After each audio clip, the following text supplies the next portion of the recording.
खुशखबरी ये है कि भारत ने पहलगाम अटैक का बदला ऑपरेशन सिंदूर चला के ले लिया। मुंह तोड़ जवाब दिया है, इतना ताबड़तोड़ जवाब दिया, धाकड़ जवाब दिया है जिसकी मैं शायद शब्दों से मैं बयान नहीं कर सकता। बात कर रहा हूँ ऑपरेशन सिंदूर की। इसके बारे में ये अटैक तो हुआ रात को 1 बजे के तकरीबन आसपास ये अटैक हुआ, लेकिन ये अटैक होने से पहले, ये हमला होने से पहले, ये बदला लेने से पहले क्या इनसाइड स्टोरी रही है, तैयारी कैसे हुई, प्रिपेयर कैसे किया गया टीम को, ये सारी स्टोरी, इनसाइड स्टोरी अभी मैं आपको बताने वाला हूँ स्टेप बाय स्टेप। एक एक पॉइंट आपको बताऊंगा कि आखिरकार मोदी सरकार ने, भारत सरकार ने ये तैयारी अजीत डोभाल के साथ मिलकर कैसे करी है और पूरी टीम कैसे यहाँ पर तैयार करी गई, मीटिंग कब कब हुई, इसमें शामिल कौन कौन हुआ और कैसे कुल मिला के मजबूती के साथ वेल प्रूफ ये जो है पूरा ऑपरेशन को अंजाम दिया गया। अब बात करते हैं कि ऑपरेशन सिंदूर की इनसाइड स्टोरी। आपको जानकर बहुत खुशी होगी, पूरी स्टोरी बताने वाला हूं, ध्यान से सुनना, पूरा वीडियो वॉच करना।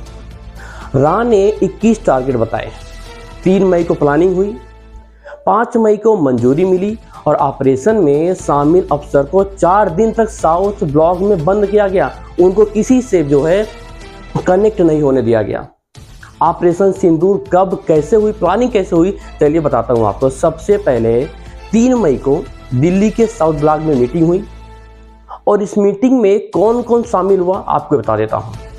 कुछ महत्वपूर्ण लोग हैं शामिल हुए, जैसे कि नरेंद्र मोदी प्रधानमंत्री शामिल हुए, राजनाथ सिंह डिफेंस मिनिस्टर शामिल हुए, उपेंद्र द्विवेदी आर्मी चीफ शामिल थे, अमरप्रीत सिंह जो कि एयरफोर्स चीफ हैं और दिनेश कुमार त्रिपाठी जो कि नेवी चीफ हैं। ये लोग उस मीटिंग में शामिल हुए। एयर स्ट्राइक के लिए कैसे हुई तैयारी, चलिए आपको ये बता दूं। इसके लिए तैयारी, मजबूती के साथ तैयारी कैसे हुई, हम अपना नुकसान भी ना हो। अजीत डोभाल ऑपरेशन कमान की जिम्मेदारी इनको सौंपी गई और तीनों सेनाओं के बीच तालमेल बैठाया गया। ऑपरेशन के लिए चुनिंदा अफसरों की टीम बनाई गई और आतंकियों के कैंप की पहचान की गई। सबसे पहले मैपिंग करी गई थी, पूरा वेल प्रूफ मैपिंग करी गई थी, कोई हताहत ना हो। 5 मई को ऑपरेशन का प्लान मिला और मंजूरी के लिए पीएम मोदी को सौंपा गया और 7 मई को रात को 9 आतंकी ठिकानों पर कार्रवाई करके पहलगाम अटैक का ऑपरेशन सिंदूर चला के बदला ले लिया गया। सबसे पहले आपको बता दूं कि हमला यानी कि अटैक कहां पर किया गया, उसके बाद और भी चीजें हैं जो भी आपको बताने वाला हूं। पहला हमला हुआ मरकज सुभान अल्लाह बहावलपुर में, जैश मोहम्मद के ठिकानों को तबाह किया गया। दूसरा लोकेशन मरकज तैयबा मुरीद के लश्कर तैयबा के ठिकानों को नेस्तनाबूद कर दिया गया। तीसरा हुआ सरजल जो कि तेहरा कला में है, जैसे मोहम्मद का भी एक ठिकाना रहा है। चौथा स्थान था मामूना जोया सियालकोट में है, ये हिजबुल मुजाहिदीन का ये ठिकाना था, उसको भी तबाह कर दिया गया।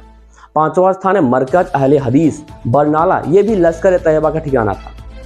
और 6वां स्थान है मरकज अब्बास जो कि कोटली में है और ये जैसे मोहम्मद का ही ठिकाना ये भी था। यदि हम 7वें स्थान की बात करें तो मस्कर लाहिर साहिद, ये कोटली में ये भी है, हिजबुल मुजाहिदीन का भी ये गढ़ था जिसको उड़ा दिया गया।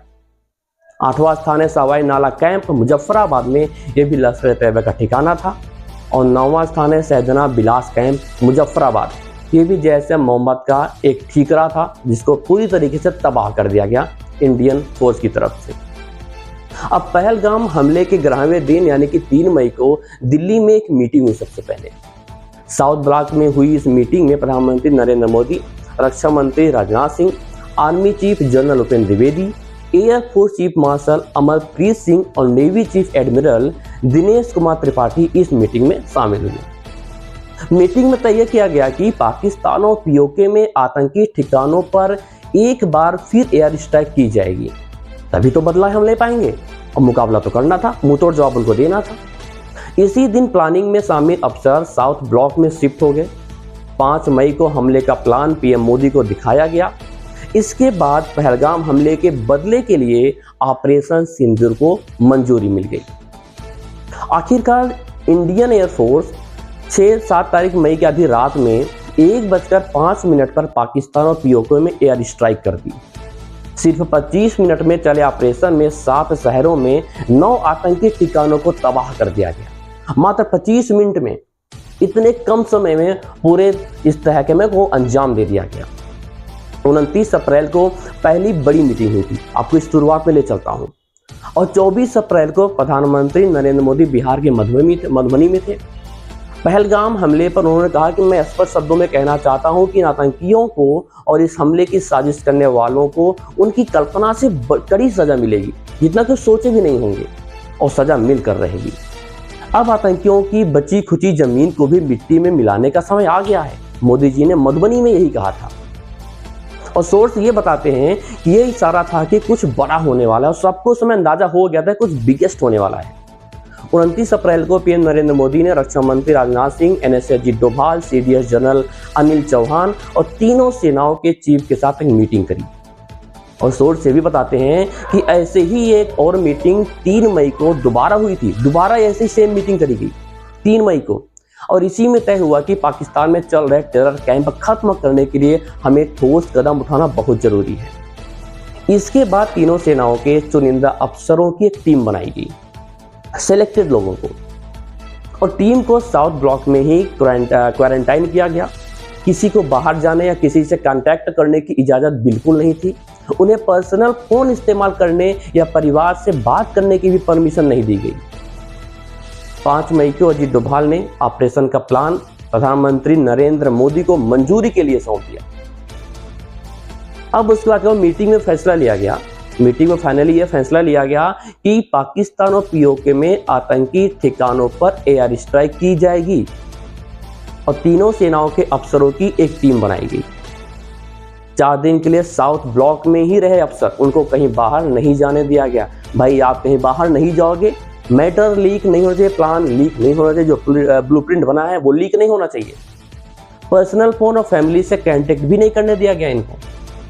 6 से 7 मई की रात जब पाकिस्तान में 100 किलोमीटर घुसकर हमला हुआ, ऑपरेशन सिंदूर के लिए 6-7 मई की रात को चुना गया। सेना ने देर रात 1:51 पर सोशल मीडिया पर ऑफिशियल बयान जारी कर कहा कि इंसाफ हो गया, इंसाफ हो गया। साथ में ऑपरेशन सिंदूर की फोटो भी शेयर करी गई। ऑपरेशन सिंदूर पूरा होने से ठीक पहले भारतीय सेना ने सोशल मीडिया प्लेटफॉर्म एक्स पर एक वीडियो पोस्ट किया, और इस वीडियो में टैंकों से फायरिंग, लड़ाकू विमानों से मिसाइल लॉन्च और हमले की ट्रेनिंग ले रहे सैनिक थे। और इसके साथ संस्कृत में एक वाक्य लिखा गया, प्रहाराय सन्निहिताः जयाय प्रशिक्षिता, यानी कि हमला करने के लिए तैयार और जीतने के लिए प्रशिक्षित। जीतना हमारा मुकाम है, हारते तो कभी नहीं इंडियन आर्मी। 7 मई को सेना ने प्रेस ब्रीफिंग में ऑपरेशन की जानकारी दी, और आर्मी से कर्नल सोफिया कुरैशी और एयरफोर्स से विंग कमांडर वेमिका सिंह ने बताया कि ऑपरेशन रात में तकरीबन 1:05 और 1:30 के बीच हुआ। पाकिस्तान और पीओके में 9 टारगेट की पहचान की गई थी, इन्हें तबाह किया गया। आतंकियों के लॉन्च पैड और ट्रेनिंग सेंटर्स को निशाना बनाया गया, और इंडियन एयरफोर्स ने 100 किलोमीटर दूर तक 24 मिसाइलों से कुल 9 ठिकानों को तबाह कर दिया। ये होता है इंडियन आर्मी का जज्बा, हौसला। 140 करोड़ इंडियन आर्मी के साथ खड़े हैं। इनमें कुछ मस्जिदें भी थी जो आतंकियों के बेस कैंप की तरह इस्तेमाल हो रही थी। हमले में आर्मी और नेवी का भी सपोर्ट लिया गया। ऑपरेशन में मिसाइल और ड्रोन इस्तेमाल किए गए। पीएम मोदी पूरी रात ऑपरेशन की निगरानी करते रहे, और एनएसए अजीत डोभाल ने तीनों सेनाओं के बीच कोऑर्डिनेशन बनाया, एक कॉम्बिनेशन बनाया। उन्हें आतंकी शिविरों की पहचान की जिम्मेदारी दी गई थी। रा की बात करें तो रा ने 21 टारगेट की लिस्ट दी थी। 9 पर मिसाइलों से अटैक। सेना से जुड़े एक अधिकारी पहचान जाहिर न करते हुए बताते हैं कि हमले के लिए भारत की जो खुफिया एजेंसी है रा और नेशनल टेक्निकल रिसर्च ऑर्गेनाइजेशन ने 21 आतंकी ठिकानों के इनपुट दिए थे। इनमें से 9 सबसे अहम टारगेट चुने गए, और यह दुनिया को मैसेज देने के लिए था कि भारत अब आतंकवाद पर सिर्फ बयानबाजी नहीं करेगा, सटीक और असरदार सैन्य कार्रवाई से जवाब देगा, और हम उसके तैयार हैं, हमेशा तत्पर रहेंगे, जीरो टॉलरेंस नीति को अपनाएंगे। अब पूरी दुनिया को अपनाना चाहिए। और एक पहलगाम अटैक का जो बदला लिया गया भारत की तरफ से, यह महत्वपूर्ण कदम था, सराहनीय है उन लोगों के लिए, और उन लोगों के लिए क्या, विशेषकर सभी जितने भी 140 करोड़ भारतीय नागरिक हैं वो सब आज खुश हैं कि पहलगाम का अटैक का बदला सरकार ने आखिरकार ले ही लिया।